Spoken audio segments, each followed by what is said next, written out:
आप देख रहे हैं भारतीय न्याय दंड संहिता एपिसोड 4। आज भारतीय दंड संहिता का ऐतिहासिक पृष्ठभूमि एवं वर्तमान पर परिचर्चा किया जाएगा। भारतीय दंड संहिता जो लगभग ब्रिटिश दंड संहिता का ही हिंदी रूपांतरण है, जो 1947 से पहले हमारा देश गुलाम था और 1947 के बाद हमारा देश आज़ाद हुआ। तब से अब तक कोर्ट कचहरी का वही व्यवस्था अपनाया गया जो अंग्रेज़ों द्वारा स्थापित थी। अंग्रेज़ों ने 1862 में भारत में high court, supreme court, court का इजाद किया, जो लगभग वही व्यवस्था आज भी चली आ रही है जो अंग्रेज लोगों की थी। अंग्रेज लोग जनसंख्या के हिसाब से, केसों की बढ़ती संख्या के हिसाब से हमेशा जज को बढ़ाते रहे हैं।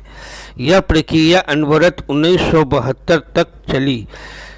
पर क्या हुआ कि कांग्रेस पार्टी ने अचानक जनसंख्या और केसों की बढ़ती संख्या को देखते हुए भी नए कोर्ट का गठन करना बंद कर दिया, जिसका दुष्परिणाम 1980 से ही दिखना शुरू हो गया, जो आज तक कायम है। तारीख पर तारीख मिलता है पर कोर्ट द्वारा इंसाफ नहीं मिलता। अब आपको अपना एक व्यक्तिगत घटना सुनाते हैं। जब मेरा जन्म भी नहीं हुआ था, लगभग 50 साल पहले मेरे पिताजी एक ज़मीन के केस के सिलसिले में कोर्ट जाते थे और मात्र रिकॉर्ड 11 महीना के अंदर ही कोर्ट में जज द्वारा लिखित फैसले से ज़मीन का केस हम लोग जीत गए। मगर क्या आज के डेट में यह कल्पना भी कर सकते हैं कि मात्र 11 महीने में कोर्ट द्वारा फैसला आ जाए। अब आपके सामने कुछ केसों का फैसला का समीक्षा करते हैं, जिससे खामियों का पता चल जाएगा और उसका निदान भी समझ में आएगा। राम जन्मभूमि अयोध्या विवाद का हल मात्र 40 दिनों के भीतर हो गया।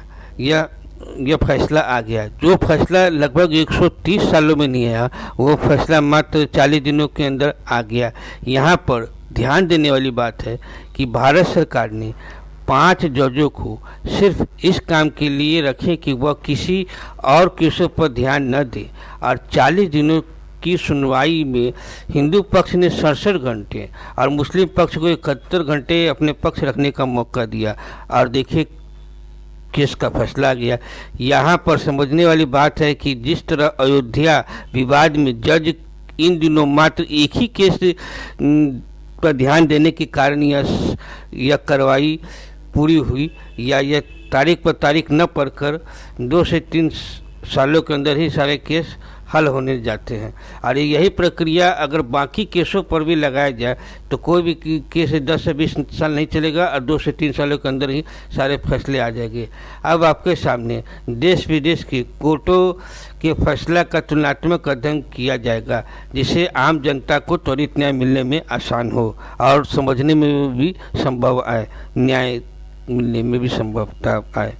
जैसे है रोड रेज के मामले में 34 साल पुराने मामले में सिद्धू को 1 साल का सश्रम कारावास। यहाँ पर एक समझने वाली चीज़ है कि जवानी में यह कांड होता है और पूरा ज़िंदगी ऐश करने के बाद अगर 34 साल बिताने के बाद बुढ़ापा में अगर 1 साल केस दे भी देता है, सज़ा काट भी लेता है, तो ये न्याय की सार्थकता इसमें नहीं समझ में आती। दूसरा है कि पशुपालन घोटाला का, जिसमें श्री लालू प्रसाद यादव को सजा होगी। 53 मामले में 170 अभियुक्त थे, 55 की हो चुकी है मृत्यु। अब 170 अभियुक्त में 55 अभियुक्त की मृत्यु हो चुकी। अब इससे सजा मिले न मिले से कोई मतलब नहीं बनता है। तीसरा है 30 सालों तक चली लड़ाई, अंततः पूर्व मंत्री निकाले गए मकान से। पार्वती ओझा के परिजन ने बताया कि 30 वर्षों के प्रयास के बाद कोर्ट में न्याय मिला। यहाँ पर दादाजी केस शुरू करते हैं, उसके दादाजी की मृत्यु हो जाती है, उसके पिता की मृत्यु हो जाती है और अंतिम में पोता के हाथ में जाकर यह केस का इंसाफ मिला। पूरे 30 साल यहाँ पर कहाँ न्याय की सार्थकता बचती है। और दूसरी तरफ आप देखिए विदेशों में धोखाधड़ी के मामला में महात्मा गांधी की पर पोती को 7 साल का जेल की सजा होती है।